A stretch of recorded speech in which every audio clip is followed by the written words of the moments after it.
Hi, and welcome to Open Door Veterinary Collective's Lunch and Learn series.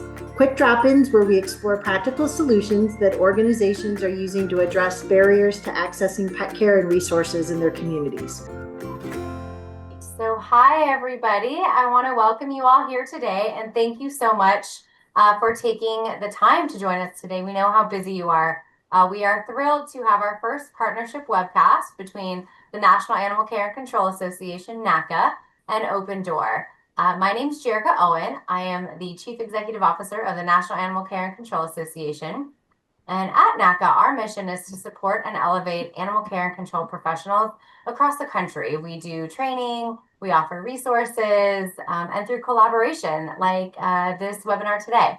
We work every day to build stronger connections between the officers, the agencies, and the communities so that the people and the pets can really thrive together. So I'm excited about today's conversation because we're really going to get to the heart of that mission.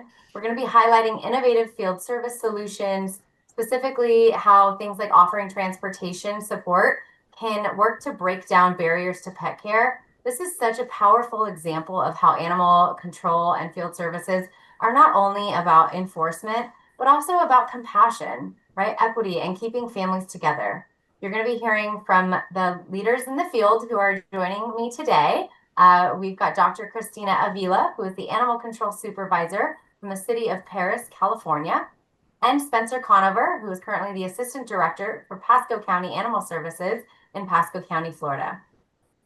Their stories are going to show how creativity and community focus can really transform the way that you as animal care and control officers serve your communities.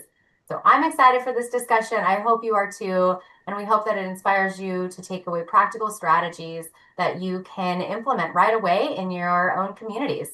So with that, let's go ahead and get started. Aimee, I'm going to hand it back to you. Great, and I'm Aimee with Open Door Veterinary Collective, and I have just the fun, I just get to ask questions. So that's what I get to do, which is great. So I'm going to jump right in. So I'm going to start with you, Christina, and say, could you share a little bit about your organization in terms of like the communities you serve and what type of access to care services you're providing through field services? Of course. First off, I want to start with our community is a diverse community in Southern California, but also our facility, our municipality is diverse also. We are under municipal enforcement services. So we're also with code enforcement, parking, park rangers. So all the enforcement within the city limits. And then animal control is just one small subset of that. So we're diverse in that we don't have a shelter. We're always figuring out how do we keep pets home. We service whoever walks into that door, but within our city limits, unfortunately. And what has inspired us to start this transport or any access, the access to care is what has started it, but also people searching for services, and we have and the community centeredness that we needed to provide in order for pets to stay with their owners. Cool. And my name is Spencer Conover. I am the Assistant Director with Pasco County Animal Services. I'm also the current sitting president of the National Animal Care and Control Association. In Pasco County, Florida, we're just north of Tampa on the West Coast, and we are the only municipal shelter in Pasco County, about 750 square miles. And when I got to Pasco County Animal Services, there was a population of 450,000 people. And then COVID hit and the government said, everybody work from home. And about 250,000 people said, I'm going to go work from Florida. And so we have blown up with our population over the last 5 years. We're now over 650,000 residents, a bedroom community for Tampa. And then we are uniquely placed. We are not in public safety or enforcement. We're not with the sheriff's office. We are our own department in animal control under the public services branch of the Pasco County government. And so we are in the same branch of government as libraries, parks and recreation, tourism, and the three big ones, human services, senior services, and veteran services. And so what we have yet to find is going out to a multi-million-dollar home in which everybody has everything in their life together, but they have an animal problem. We have found that these people have people problems as well. And so by partnering and being closely related to those other departments, we have found so much success. And I can't wait to share those stories with you guys today. I love that. And that's going to be my next question, to share some of the stories. And I will say the thing that always makes me so amazed about animal control is all the things you have to do. Like I remember the first time I heard about Palm Valley and that they were having to deal with, they took in 6,000 possums a year. And I thought, possums, who takes in 6,000 possums? So you all have to have such creative things that you do and so many things dealing with all sorts of things. So I'm always so impressed. So let's start with that. Spencer, let's keep on with you about, tell me like a story that you know, that you feel like that you were able to help a family get their pet to an appointment or keep them in the home. Yeah, this is it's a great story. It's one that I tell all the time. It's a gentleman named Steven and his dog Ollie. And Jerrica's heard me tell this story of Steven and Ollie time and time again, but it's a classic. And we had an officer go out on a call for a gentleman who needed some help with this dog. This housing insecure individual. He lives in a shack in East Pasco County, and he would walk to the local gas station, and he would help them clean their bathrooms, and they would pay him $50 a month to clean the bathrooms at the gas station. And when he would go, he would take his dog Ollie, and he would put him on those posts that kind of guard the gas things. He would hook him up there and clean the bathrooms. And one day, unfortunately, Ollie was hit by a car, and the driver took off. And Stephen, being a housing insecure individual, didn't have many resources, and he took the dog to two separate veterinary clinics, and they basically offered, hey, the only thing we can do is put Ollie down. And so he called Pasco County Animal Services, and it would have been very easy for us to give a similar answer. And we could have very easily said, hey, we'll waive the fees, we'll help put Ollie down. But we had an officer that responded to the call who wasn't a typical officer that thinks outside the box like that. He was a very enforcement based guy, but he met Steven. It kind of just tugged on his heartstrings. He came back to the shelter and said, hey, is there anything we can do for this guy? And unexpectedly, our veterinarian at the time, she got in the animal control van and actually went out to where Steven was, not house, but the area in which Steven was. And the irony of that, we went on a call. He stopped at an emergency call on the way, and they happened to be like, oh, I have my veterinarian here. And the person on the emergency call was like, you have officers just drive around with veterinarians in the truck? How is that possible? But they got to see Steven, and our veterinarian agreed to take the dog in, transport it right from the field, went all the way out 45 minutes east, brought the dog back, treated the dog.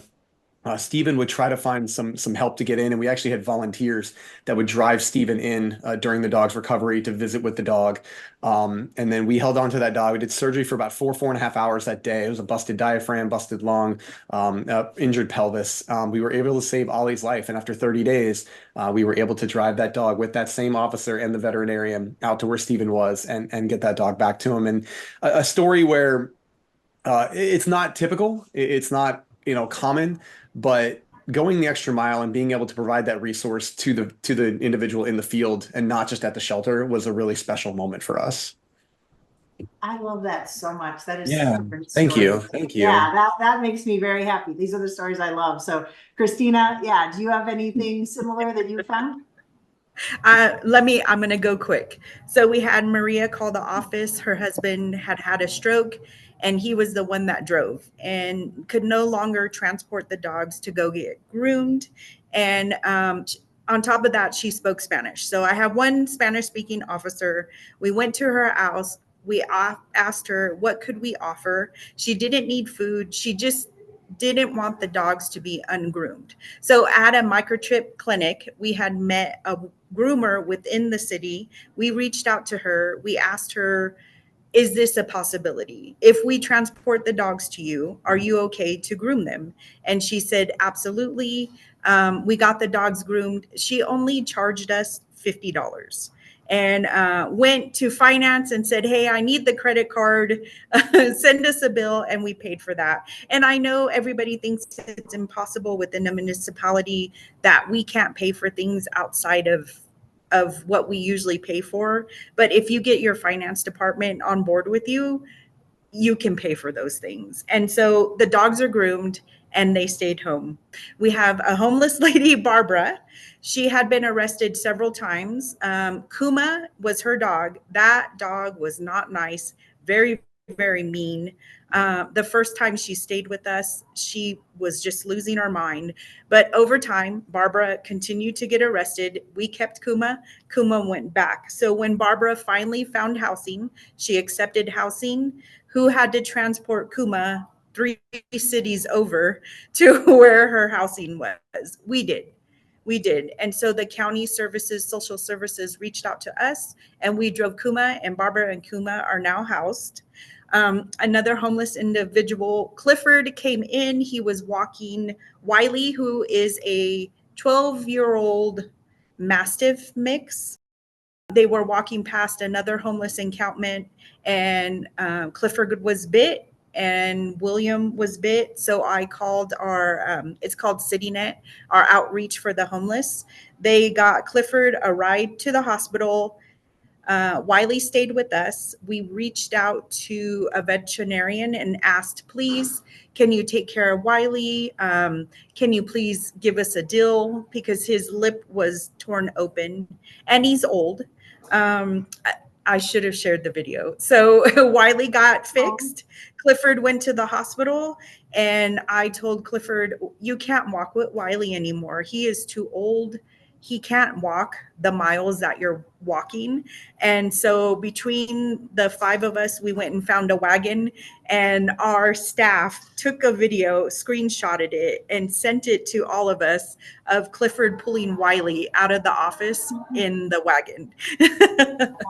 So that was just, there's so many stories that, because we really, really try to ensure that everybody gets that care that they're needed. If we need to transport somebody to the spay and neuter bus, not a problem. Why aren't you showing up for the appointment? Oh, we need to go get your dog. We need to go get your cat. Not a problem. We're going to do anything that we can do in order to stop the excuses sometimes. Like, I don't have a ride. Well, we're your ride. So we can help you. We can do this for you. Could you talk a little bit more about how do you do that? Like how does the pet transport work for you? So we ask the community, here's a free spay and neuter. Is there anything hindering you coming to this bus on this date? Why haven't you filled out your form? Because then we send them an email and we ask them, hey, fill out this form, and I'll call the next day. And usually I do present myself. Hi, this is Christina Avila. I'm the supervisor. Is there a reason why you haven't filled out your form? Oh, I don't have a ride. Well, we can give you a ride if well, not them, but their pet. And they usually, oh, wow, really? You'll do that for us? Yes, absolutely. We have this free service. We want you to take advantage of it. If a ride is a problem, we have that for your pet. I love that. And one of the things, and I don't know, Spencer, I'd love to hear how you do it too. One of the things that we did at Open Doors, we created a free digital download and on how to work with Uber and how you can actually set up where you have a budget and you can help pay for partial or full rides with Uber and other ideas and things you can do. So we're going to pop that in the chat if anybody wants to check that out on kind of how to do that and how to have templates and forms and deal with liability and all those things. But Spencer, what do you do with pet transport? It's all about getting creative, and I love the concept of Uber. We're in a very unique location in the county. We are centrally located, but the county is very big. And so like Christina mentioned, transport is our biggest thing. We worked several years ago, hired a position. We got a grant position first, and then eventually became part of our team that helps just reunite pets with their owners. Their whole job is to look for stray dogs and look who they belong to. I mean, in Pasco County, we don't have wild packs of stray dogs roaming the streets. Like, these dogs all belong to people. And what we quickly found out was the stray dogs that were coming in, we were finding their owners, but it was difficult to get them back. It was difficult to get these dogs back to the owners because, oh, I can't get a ride. Oh, I'm temporarily hospitalized, whatever it might be.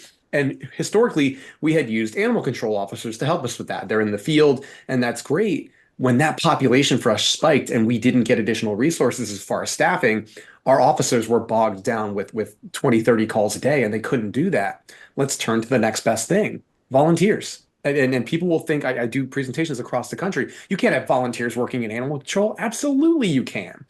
We went to our risk department and said, hey, we want to have these people driving animal control vans and taking these dogs back to these pet owners. It's the concept of they drove here. They can drive out and bring these dogs back. And it's something that we really, really love that our volunteers are willing to do that. We actually now, so much so, set up regular shifts to where transport volunteers come in every Tuesday, Wednesday, and Thursday at 2 p.m. And whether it's driving a dog to a rescue, driving a stray dog back to its owner, driving a dog to a vet appointment, we know that we have regular volunteers coming in at 2 o'clock every Tuesday, Wednesday, and Thursday. And so our team can plan for that. And we can plan for vehicles, and we can plan for transport, and we can plan for vet visits or return to owner. And return to home dogs, and it's great. And just utilizing and leveraging that volunteer support. And in that sense, your typical shelter volunteer, you're just thinking outside the box, similar to your idea with the Uber. Wow, I love that. That is such a great idea. I'll kind of go back to Christina, like what, because I know both of you are doing pet transport is one piece of it, but you're also doing a lot more around access to care. So Christina, tell me just a little bit more about some of the other things that you're doing. And then I'm going to ask you a couple of questions coming back to pet transport. Sure. We do door to door, offering microchip, offering any resources. In any downtime, the officers have created templates that, asking them, do you know about A, B, and C? And you'll find that most of the community doesn't even know what we do. Even though we're in parks giving microchips, they don't come. So we're reaching a community of dogs in the backyard that if they do get out, you would never know where they lived, because you could ask the neighbor and they would say, oh no, they don't have a dog. And you're like, yes, they have 4 dogs. The neighbors don't know everything. They just assume. So that has been really, really great, going to the community, going door to door, and the officers volunteering, and they were even challenging each other. Like, I've done 10 microchips. How many have you done? I love But it. it's right. It's a challenge. Excellent. So before I go back, Spencer, there was a question that came in for you asking about that. How do you handle with the liability, the vehicle? Oh, 100%. It's an excellent question, and one that came up almost immediately. And we approached our HR and our risk management as, hey, we want these volunteers to drive vehicles. Like, they can't drive vehicles. And the first question I asked them was, okay, let me ask you a question, risk management. What is more risky? A volunteer driving a vehicle similar to the one they drove to the shelter in and they are licensed to operate, or walking into a kennel and walking an 80-pound dog that got here an hour ago and we know nothing about? And their response to that was, yeah, you're right. We're probably going to take away your dog walking program. And I was like, no, don't do that. Don't do that. But basically putting it out there and saying that they're not doing in-depth animal control investigations. They're not handling animals that are dangerous. This is simply transport. And so what all of our volunteers do is our volunteers fall under liability and fall under risk management as staff members. They are part of our team. We refer to them as team members. And so every volunteer that signs up for us goes through the same defensive driving course that a new staff member would go through. They go through an operations checklist with all of the vehicles, similar to what a staff member goes through, and they are on the same liability insurance. If they were to be bit by that dog or crash that vehicle, it's the same insurance that they would fall under as a staff member. And so that's another just way that we really worked with our risk management to kind of show them the value and show them the why of why we were doing this. And they've ultimately appreciated it. And I'm not going to sit here and say we've been doing this for several years. We've had a volunteer, have a fender bender. We've had, a volunteer get bit by a dog when they've been transporting, but it's so few and far between. And the benefit has far outweighed the risk. And our HR and our risk management have been aware of that. And we've taken all the precautions to make sure nothing bad is going to happen. Absolutely. Great question, though. Great question. Well, I think that's great. And I think, for people, if maybe they want to get to that point, but they're still concerned, using like an Uber can be great because you can actually go sign up for Uber. You can actually then you have an admin portal, and you can decide, say you've got a budget of $3,000 to start. You can be like, okay, we're going to pay for half of people's, we're going to pay for one way. And you can set it so that they can only go to those locations and come back. And then you can track that monthly. And then Uber, of course, has the liability coverage. So that might be a way for people to start.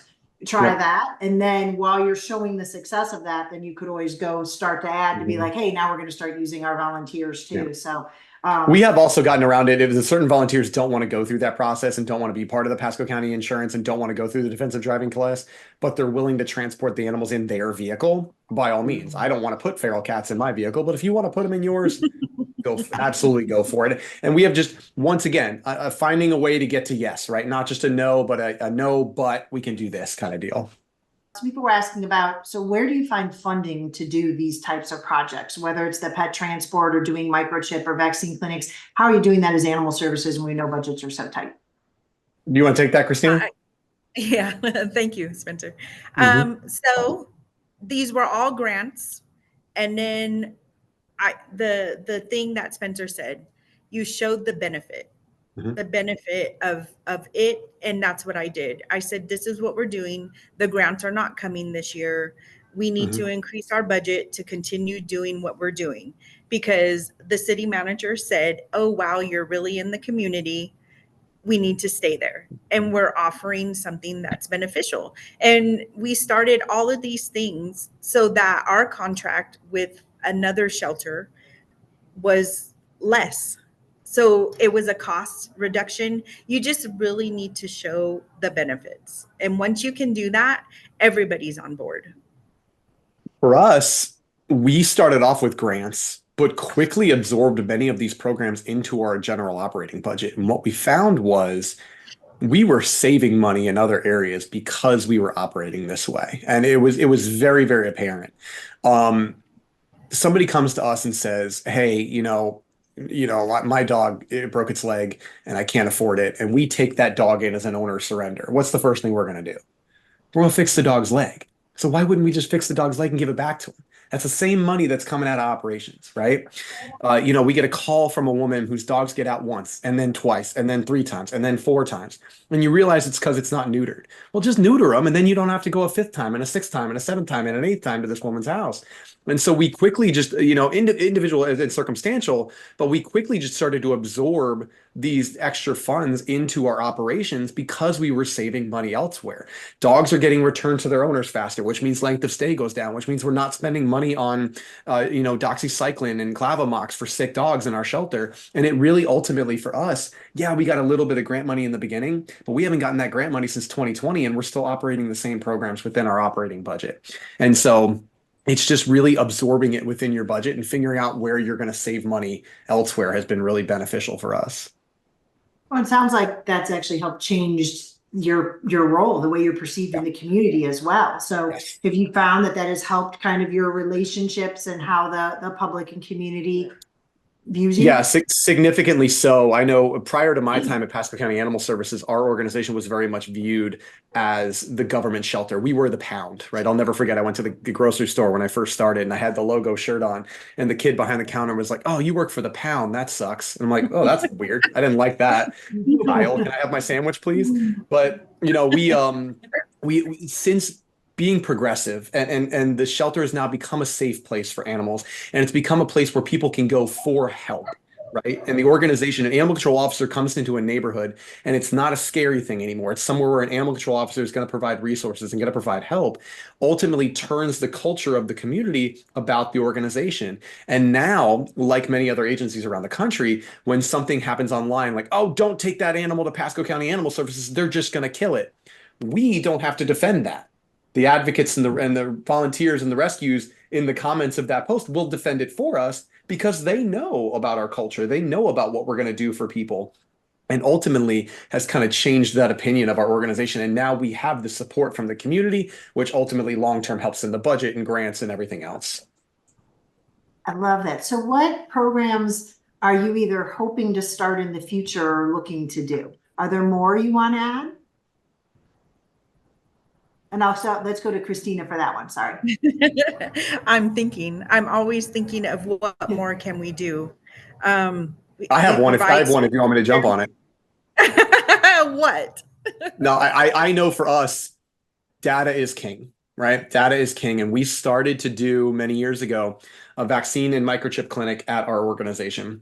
And then we started to subsequently track animals coming into our shelter that had, as a stray, that had identification. And on the heat map, there was this massive red ring of animals coming in with ID right around our shelter. And there was massive white pockets around the county, right? How do we take these resources from our shelter and bring them to these areas of need? And that's something I know we need to grow moving forward, is how do we take this show on the road and get the resources to the people? I love that. Christina? I can't. Yeah, I'm because we do go out in the community, and we're not as big as the county. We're not as big as Spencer's County. I wish we can incorporate the county around us, because we do have those folks coming into our office because they don't know about jurisdiction and they're not getting the services that we provide for our city. So if we could outreach that to them, because we do pick up their dogs. I know that we do. And those are and we'll transport them back home. And the county knows that too. Oh, call Christina. They picked it up and brought it in, but it lives in our jurisdiction. Call Christina. And I'm like, yes, we'll come and pick it up. Because why? Why is it going to sit in the shelter? We'll just come and get it. It's not a problem.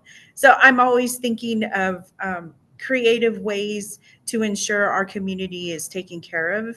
I think we're kind of hitting the mark as we can. We just need to outreach to communities that are not ours, and maybe the county surrounding us will notice what we're doing and say, hey, you can have it, and here's some money for it. One thing Janet brought up in the chat, once again, I say data is king, and those that know me know I love data.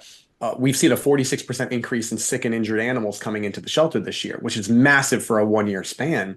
And then you do a community survey and you find out 48% of our community can't afford preventative care, 61% can't afford wellness, and 81% can't afford emergency care. Okay, so why are there more sick animals coming to the shelter? Because they don't have access to affordable veterinary care. So we have so many indicators like our live release rate and our intakes that are lagging indicators. Where are these leading data indicators to say, okay, we've prevented X number of animals coming to the shelter because we went out and did vaccines and microchips and spay and neuter and all of that in the community where it's needed most. And that, I think, is something that not only my organization, but across the country, looking at that preventative care as opposed to reaction, being proactive as opposed to reactive in that sense. And that's something that Open Door has been really excited to partner with NACA on, is that pethelpfinder.org. And we actually have QR codes for field services to use. You can put on your laptops, or you can just keep on your phone. But when you have that person right there in front of you, and if they need financially friendly pet food banks or crisis boarding or vet care or preventative care, they can go right there and search by their zip code or city. And the goal is that it's got 6,000 resources nationwide, but the goal is we'll keep adding more. So if you're, as a field officer, want to just use this in your community, you can make sure that all the resources are up there on Pet Health Finder. And then that way it's just a one-stop shop for any local, but it also has national. It has like different grants. It has different funds that are available, different vet funds. So that's a great way to connect people. We're really trying to push that out. So I want to make sure people know about that resource. And then also did want to make sure, because we just have a few minutes left, to check out the resources that have been put into the chat. There is a free download on how to set up a microchip scanning station. I know some different services like El Paso Animal Services has done this, Nashville, some others. So there's a great one on how to set those up. There's a great one on how to set up a veterinary voucher program with local vets. I know Asheville Humane and Animal Services there has done that. So want to make sure that everybody knows about those services, as well as the one on the pet transport. Before we end, I would love to hear from both of you, just any advice you have, and I will start with you, Spencer, and then we'll end with you, Christina, on what is your final advice for any other field services who wanted to implement some of the things that you're doing or you've talked about? Real quick, for us, innovation is the core value. And the fact that we've gotten our team to start thinking that way, including our animal control officers, has been an absolute game changer for us. Absolute game changer. Yes. Christina. Use your officers. Use your officers, because they're out in the areas and they know what's going on. Like I said, we're just officers, no shelter, smaller community. And we decided that we wanted to change the way. That's what you have to decide, to change how you run your facility. You have to decide to make the change, because sometimes how we're doing it is just not helping the community, and you want the community to come to you. You need to be friendly, you need to be open, you need to be non-judgmental, and you just need to be there because you are the resource to help your community.